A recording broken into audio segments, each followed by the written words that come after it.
Hey everyone, today we're looking at a 2018 Harley Davidson Road King Special, and this one is in olive gold.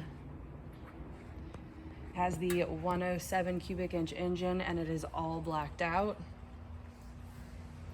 We have these really cool luggage racks on top of the locking saddlebags, and we have engine protection front and rear.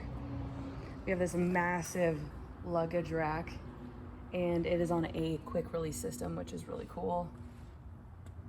We have the Saddleman 2-up with the rider backrest and the floorboards and the heel toe shifter and the rear brake pedal on the other side.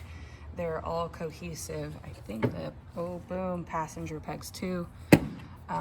It just looks really nice, really comfortable, great grip. Harley grips. Nice tall windshield. We also have dual disc braking in the front with ABS front and rear.